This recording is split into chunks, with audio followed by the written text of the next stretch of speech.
Oke, Pak Ding. Nggak main ya sekarang kita? Jangan, nanti sampai malam itu. Keseruannya itu, bahkan itu Sel, itu bisa sampai ketawa-ketawa, marah-marah. Oh iya. Dinamika dramanya tuh banyak banget. Oh, ada drama-drama.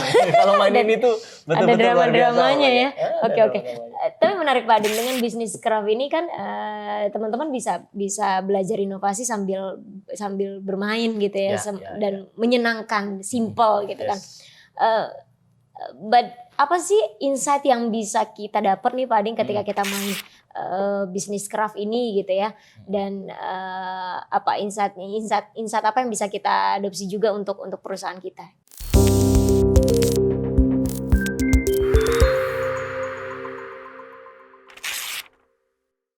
Jadi minimal itu ada 3 ya yang paling Ada penting 3, menurut oke. saya ya, yang saya rasakan sendiri dari proses bermain bisnis craft ini. Yang pertama, learning insight yang didapatkan oleh tiap peserta, walaupun dia memainkan ini berkali-kali, itu pasti akan berbeda-beda.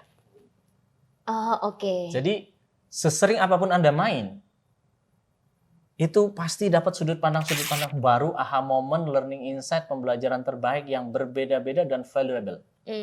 Karena bermain dengan beda orang gitu ya. Beda Karena orang, beda orang kan beda sudut pandang ya. Beda lawan. Beda lawan. Yang dilawan beda lagi gitu kan. Beda lagi. Nanti atau bahkan temanya, skenarionya, Karena ada plot twist skenario, tadi itu berbeda. Itu beda lagi tuh. Menghadapi resesi ekonomi gimana strategi kita? Menghadapi asing yang menyerbu negara kita gimana? Kalau ada pinjaman bank dan seterusnya dan lain sebagainya, itu banyak banget tuh plot twist yang bisa dimainkan di skenario di dalam bisnis craft ini. Nah, itu setiap permainan, walaupun dia memainkan main ini berulang kali, tapi learning insight-nya bisa jadi beda-beda dan tetap bernas. Oke, wow. Itu yang pertama.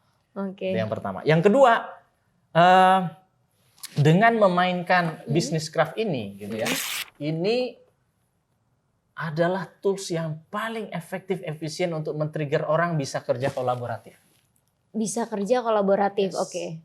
Berarti cocok nih yang dulu perusahaannya kerjanya WFH forever gitu ya. Jadi dulu ada Pak Ding. Ya. Salah satu klien Zias itu memang, jadi bahkan mereka nggak tahu Pak Ding. Siapa orang? Nggak tahu kantornya kalau udah pindah. beneran. Jadi saking memang mereka kerjanya dari rumah atau dari manapun gitu loh. Iya. Untuk menghindari yang kayak gitu. Udah pindah kantor saya? Nggak tahu. Bener nggak sih nih di Google? Ternyata di Google udah pindah ya. Iya. Dia tahu kantor pindah dari Google, bukan dari HRD-nya. Bukan dari HRD. Iya. Nah, jadi ketika kita memainkan bisnis craft ini, itu mau nggak mau kita interaksi sama orang lain, berstrategi, kerja kolaboratif, partnership. Kalau nggak kompak itu udah pasti goyang, jadi peluang besar untuk kalah gitu ya, squadnya gitu ya, squadnya itu. Jadi dari sini itu kalau perusahaan Anda tipe-tipe perusahaan yang antar divisi, antar departemen itu kerjanya silo-silo, wah ini cocok banget nih main bisnis craft aja, dimain di bisnis craft kan gitu ya, kira-kira itu nanti akan terjadi kerja kolaboratif setelah main dari sini. Mulai berani ngomong, ngobrol gitu ya. Paling nggak ngobrol aja. Paling nggak ngobrol itu udah kan. Isunya sekarang banyak generation gap, gitu kan? Yang yang muda segan kalau mau nyapa atau menegur yang tua, gitu kan? Salah ya, kebalik ya. Gitu kira-kira kan? Atau yang senior gitu ngerasa dia nggak nyaman karena yang muda terlalu satset tapi misalnya attitude-nya kurang oke dan seterusnya, jadi akan jaga jarak gitu ya dan seterusnya. Itu kan nggak sehat tuh bagi perusahaan. Maka dengan tools ini itu orang akan dipaksa secara nggak langsung kerja kolaboratif. Iya. Kerja kolaboratif, mulai ngobrol, mulai berstrategi. Ternyata orang ini asik ya untuk diajak partnership kerja bareng itu, berpikir bareng, berstrategi bareng, asik ya. Maka main ini bisa jadi lintas departemen, lintas divisi. Itu lebih seru lagi, lebih seru ya. Lebih kaya perspektif taking skill-nya nanti gitu ya. Jadi kerja kolaboratif itu akan tertrigger dari main ini. Selain generation gap tadi, itu juga kan sekarang modelnya itu bukan gini. bukan eranya Superman gitu ya. Ini sekarang apalagi menjelang resesi gitu ya, resesi ekonomi. Ini bukan eranya siapa yang hebat di kantor itu. Bukan eranya Superman. Tapi ini eranya kerja kolaboratif. Ini eranya super team. Oke, jadi bukan one man show ya? Bukan one man show. Udah kerja kolaboratif saat ini. Karena memang dalam inovasi sendiri nggak berkolaborasi ya Pak Ding. Nggak masuk akal. Iya, nggak masuk. Kayak misalnya inovasi produk pun bukan hanya orang produk kan, tapi butuh tim marketing juga, R&D, IT, sama gitu. Itu kerja kolaboratif itu penting banget. Intervensinya bakal lebih mudah untuk mendobrak. Kalau di tim Anda, di perusahaan Anda itu silo-silo, pakai tools ini. Mudah, sederhana, menyenangkan. Menyenangkan, ya. Oke. Yang ketiga. Satu lagi. Yang terakhir itu mind shifting. Mind shifting. Tadi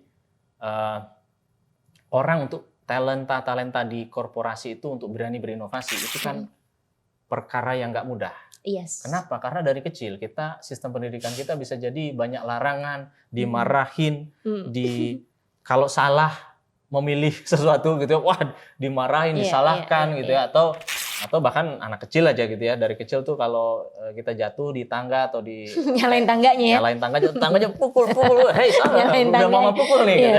Berarti kalau jangan sampai kalau inovasinya gagal nyalain orang lain gitu ya. Lain dan seterusnya. Gitu ya. Nah dengan kita main bisnis craft ini adalah simulasi yang paling mendekati keadaan nyata di korporasi, terutama inovasi di korporasi. Jadi secara mindset dia mengalami mind shifting. Dia berpindah dari orang yang takut-takut nih berinovasi gitu ya. Nanti melalui kartu inovasi itu Anda akan tertrigger tuh, kita giniin aja nih untuk produk kita yang itu, atau banyak kartu-kartu inovasi yang akan men-trigger Anda. Sehingga ketika selesai main ini, dia udah punya khazanah perbendaharaan, cara berinovasi yang baru di kepala dia. Dan dia mengkorelasikan dengan bisnisnya dia. Gitu. Nah itu yang paling mahal kan. Main, menyenangkan, tertawa terbahak-bahak, banyak dramanya bahkan. Itu yang mengesankan, tapi juga sekaligus dia dapat insight-nya dan dia korelasikan dengan pekerjaannya. Itu kan yang paling penting. Jangan sampai ini kita training misalnya gitu ya. Tapi begitu pulang ke perusahaan, ke pekerjaan, nggak ada impact-nya. Nah, ini kan bahkan tidak diimplementasikan gitu. Ini dengan baca kartu inovasinya aja. Baca kartu inovasinya, melihat strategi lawan mainnya, itu aja dia udah belajar sesuatu tuh. Dia mau menang atau mau kalah pun pasti dapat learning insight yang terbaik. Untuk bisa dia menang mau kalah pasti dapat learning insight ya. Dan itu proses mind shifting yang mahal menurut saya.